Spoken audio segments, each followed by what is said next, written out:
welcome to Hunter Logan Unmiked. I'm Hunter Logan. This is episode 2 of season 3. And man, this is a good one. I like this one. Talking about the Friends of HLE. This is the first Friends of HLE. And man, right at the end of this, the Friends of HLE event, bonus bombshell for me. I'll tell you about it. Let's get started. So, some of the artists got together, started talking about doing a benefit for the radio station. I think it started with Sophia Davis. It started this, I believe. And Christian Davis, they were talking about, and I can't remember the platform that was used because you stage it. I believe it was Stage It. And you'd be able to log in live, see the concert, and you could donate that way. And that's be the only way you'd watch the concert is if you donated and watch a concert. So the concert was going to consist of James G., Arkin Terrell, Randy Fincham, Taylor Hope, Christian Davis, Steve Bridgman, and Brent Harrison. Quite the lineup. Well, all those folks were around that area, except for Arkin. I believe Arkin was working close by the area that allowed him to be there. So James had got with his pastor, and we were able to use his church there in Columbia, Tennessee. Very nice church. Of course, Brian Carpenter, who comes everywhere with the radio station, because he's the social media guru, he knows to do exactly what needs to be done when I'm doing what I need to do. We've been doing it for a while now. So we get there, we set up the table, got the event going. It's a very nice church. The setup, oh my goodness. James had the setup on the stage. It was unbelievable. Now there's some pictures on our Facebook page. You would have to go back and look. But if you go back to the timeline on 2017, you would find them. I want to say it's probably around the July time frame, maybe, something like that. It's summertime. You can go to our Facebook page and look them up and see the pictures. I mean, the big old HLE banner displayed on the big screen. They had some chairs and mics set up. It was just a great looking set. And I remember the Arenos drove up. Well, Nathan and his dad. And Perry, the guitar player, I believe, a few of their friends drove up. The new owners of the ICM came that night. And that was really the first time I got to meet them in any kind of capacity. I think we didn't start off on a good foot. Let's see, who else came? Oh, Big Daddy Greg Dotson, who now does our afternoon show on Saddle Up Radio. He came by, had the booth set up, had our t-shirts, coffee mugs, all the stuff that we had at the time for HLE Radio, had all that set up. And we were ready to rock and roll. Now, of course, there was an issue with the Stage It. It wasn't working correctly. So I think we went on to Facebook Live and we figured out how to do it. But overall, the event went really well. And I was just honored that these artists got together on their own without me doing anything. I didn't orchestrate it. I didn't behind the scenes say, okay, we need to do this, we need to do that. They did it all on their own. They all coordinated it themselves. I remember getting to Columbia, Tennessee. I stayed at the Hampton there. Of course, that's where we stay. The official stay of HLE Radio. I went and met James for lunch. Me and Brian did, actually. We went and met James for lunch. And I didn't know that Arkin Terrell was going to be there. I honestly didn't. And it was a surprise to walk in and see Arkin there. Because we go to the church afterwards and there's Arkin. And then Taylor Hope had came. It was so good to see her. The Taylor story. Now Taylor, she is blossoming to a phenomenal artist now. She's writing. Of course, she's singing and singing well, really well. And Brian had found her at a Red Roots. They're Taylor Red now, but at the time they were Red Roots, young little girls. And Taylor was singing some Red Roots songs, and wherever Brian had went, he was representing the radio. I don't remember where it was. She was there.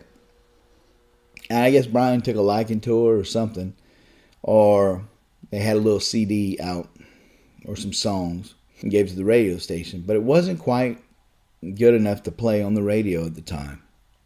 We don't play cover songs of other artists if we're already playing those songs. In other words, if we're already playing the original, we don't play them. If an artist covers that song, there's no need to play it because most people want to hear the original. And that's just been a rule of radio. It's been an unwritten rule of radio for years. I remember telling her parents, listen, I can't play it. And I know the feelings were hurt, but they didn't trash me. Like a lot of times when I would say to artists or parents, whatever, if it was a younger kid, I say, listen, it quite ain't good enough. There's potential there, there's talent there, but right now with this, I just can't play it. They would get their feelings hurt and they would trash me or say ugly stuff or, turn into something like that. But I remember they didn't. They simply just went and worked on their craft. And then they came back with the second project. And the second project was better. Wasn't the quality she is now, but it was okay enough to put on the radio. And so we played it. Because, like I said, they didn't trash me, and I appreciated that. So at this point, Taylor's doing her thing. She is her own artist. She can hold her own. And it was really good to see her and her parents. And I told them, as we talked in the green room, I told them, and I thanked them for what they done and was praising them for her talent. Really did. It was true. It was really true. And then my buddy Randy Fincham was there. And Randy, what a unique story with him. There was a point here at the studio. I don't think he's going to mind me telling this story, but there was a point here at the studio where I had guitars on the wall. I had a lot of different guitars. And for a while I was selling and trading and collecting even. And I'd never owned a Takamine. And I finally got one. It was a Sunburst. It was a Baby Jumbo. Had the abalone keys. And if you never played a Takamine, the necks on them are really good. Really good. Now, all the guitars in here, if they're on the wall, they can be played by anybody. Artists can come in, play them, whatever. Well, Randy and Steve, they came to do an Unplugged. This is when we were doing it. It wasn't Christian Country Cafe then. It was HLE Unplugged. I didn't know it at the time, but Randy's Martin had got backed over and messed up his guitar. So he was playing a Breedlove. Not a very good Breedlove, in my opinion. He's playing stuff on the wall, just looking at, we're just talking and grabbing stuff. So before the show, he says, Hunter, can I play this for the show tonight? I'm like, yeah, man, absolutely. Now, I only had this thing for 2 weeks. No, I hadn't even had it for 2 weeks yet. This Takamine. It's the first one I ever owned. I hadn't had it for 2 weeks yet. And I hadn't played it but a couple of times. So I walked by, it was before we start, and I walked by. He says, Hunter, look at this. And he's playing some minor. I forget what minor it was. He says, man, I can't even make this chord on my other guitar. But look how easy I can make it on this one. When I'm coming out of the bathroom and passing back, going to my desk, and I'm like, oh, no. No. The Lord says, you need to give him that guitar. And I just act like I don't hear what God's saying.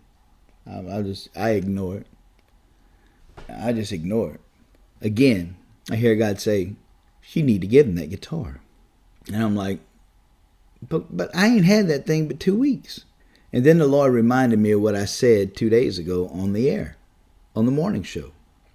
And God had showed me this too. I said, if you can't bless out of the abundance of what you have, God don't need to bless you. Why would God continue to bless you? And then I look at that wall, and there's an abundance of guitars on that wall. And I'm thinking, whoa, man. Oh, okay. No problem, God. I got you. So at the end of the show that night, I went and got, and it had a hard shell case too, man. It had a hard shell case. So at the end of the show, I said, you really like the guitar, man? Yeah. I said, well, it's yours. I said, God told me to give it to you. It's like, no. And I was like, yeah. I said, dude, God said to give it to you. So here you go. And he just said, he was, oh, man. But after I gave it to him, every time you seen Randy Fincham, you've seen that guitar. He used it. He used it. Which was going to be more than it was going to get used sitting on that wall in here that I was going to play it. So I said that to come back to, as soon as I seen Randy at the Friends of HLE, he says, you want to play it? You want to hold her? I'm like, yeah, man, I do. So that's the running thing with me and him. Now, every time I would see him, or I'd come across and meet with him, and we were somewhere where we were playing, I'd get to play the Takamami. And that was the thing. And I did, too. That night, I got it and played it. I was like, man, she's fine. He said, yep. But I since have a new love, and that's my Dove. So, got my dream guitar, and all the other guitars. Any guitars after that are nice, but they're not the Dove. So, anyway, Randy Fincham was there. Steve Bridgman was there. Brent Harrison, Christian Davis. And, man, they did their thing. They promoted HLE. They thanked HLE. A lot of those folks in the Christian country world weren't heard of unless it was for HLE. We're the ones who got them out there first. And I really appreciated them doing that for us and for HLE Radio. It was a great experience for us, and I wish we could have more of those happening. We would have a couple of more happen after that, but we haven't had any since. It's hard for HLE to raise money for itself. It's a lot easier when individuals can do it for us, when they can start the fundraiser. It's hard for us to do it on our own. But God is the provider, like I always say. But we had a great time over there. So me and Brian get up at the hotel, and there's a Cracker Barrel right across the street. So we're going to go have breakfast. Then we're going to head out our separate ways. He drove down. He rented a car and drove down. So while we just are finishing up breakfast, the phone rings. And it's Sheila Brown, T. Graham's wife. Now remember, in a couple episodes past, I was telling you how T came down and hosted the morning show with me after we interviewed him on the phone. That was back in October 2015. He co-hosted the morning show. And we've stayed in touch. You know, it's not every day we stay in touch, but we stay in touch. Sheila calls and she says, hey, are y'all still in town? I'm like, yeah. She said, well, how would you like to be T. Graham's guest backstage at the Opry tonight? And that's a no-brainer right there, because I've never been backstage at the Opry yet. Little did I know I'd be back there quite a few more times after that, but at that point, I'd never been backstage at the Opry, so I'm like, Brian, like, yeah. We're like, yeah, definitely. So that means another hotel stay, no problem. I got to call my wife. Brian doesn't have to call his wife because Brian is single. Still single today, ladies. But he ain't looking. I'll help you out there. He ain't looking. So I call my wife. I said, baby. I said, I was on my way home, getting ready to leave. But she said, what now? I said, well, I said T. Graham Brown's wife called and they want us to be their guest backstage at the Opry tonight. And you know what my wife says? She didn't say, "Are you kidding? You already been gone 3 days." No, she says, "Well, you better go." I'm like, "Yeah, I'm going." That's how cool my wife is. That's just how cool my wife is. I called the Hampton at Opryland. I said, "Hey, need a room. Get us a room. We're set. Now we're going to be backstage at the Opry." So we go backstage at the Opry. T's guests there. Get to watch him perform backstage. Man, I got to meet the sheriff after watching him countless times on TV. That was cool. Who else did we meet that night? Sharon White. Got to meet Bill Anderson. Love and Theft. They were there that night. I think. Oh no, that was another time. They weren't there that night. Who else was there that night? Jeannie Seeley. Oh, we're sitting in the back. I mean, we got to go all over. So we're sitting in the back, and you get to go all over, right? This video is still posted on Facebook on my page somewhere.